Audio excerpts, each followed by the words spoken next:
अस्सलाम वालेकुम। इमरान शफ़ी विला के साथ मैं हूँ आपका अपना होस्ट इमरान शफ़ी, और आज हम मौजूद हैं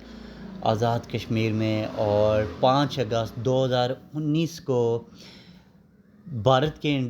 अंडर जो ऑक्युपाइड कश्मीर है वहाँ पर उसने आज़ाद जो कश्मीरी हैं, कश्मीरियों की शख्सियत का जो 370 और 35A जो आर्टिकल था उसको उसने ख़त्म कर दिया, और वहाँ पर उसने एक सूबे में उसको मुंतकिल कर दिया, और जिसकी वजह से कश्मीर का जो तशख़्ख़ुस था वहाँ पर ख़त्म कर दिया गया। उसके सिलसिले में पूरे आज़ाद कश्मीर, पूरे पाकिस्तान, पूरी दुनिया के जहाँ पर भी कश्मीरी मौजूद हैं, तमाम लोगों ने वहाँ पर उसके हक़ में अब यहाँ पर रैलियाँ निकाली जा रही हैं कि कश्मीरियों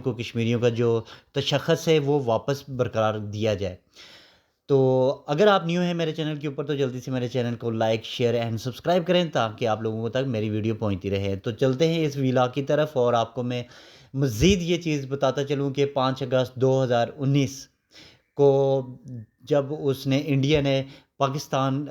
जो पूरा जो टोटल कश्मीर है, कश्मीरियों के शख़्स के ऊपर जब वो डाका डाला और कश्मीरियों को कश्मीरी होने से महरूम कर दिया गया, तो पूरी दुनिया में एक लहर दौड़ गई कि कश्मीरियों को उनका तशख़्ख़ुस है वो वापस दिया जाए। लेकिन इस टाइम पाकिस्तान में भी हर कोने में, पाकिस्तान के हर कोने में भी कश्मीरियों के साथ वो लोग खड़े हैं, और कश्मीरियों का जो खोया हुआ मकाम है वो वापस दिलाने के लिए 1947 में पाकिस्तान बन के साथ कश्मीरियों का ये हक किया गया था कि कश्मीरियों का ये हक खुद हरादियत दी जाएगी कि वो पाकिस्तान के साथ रहना चाहते हैं या इंडिया के साथ या खुद मुख्तार रहना चाहते हैं। तो इस हक को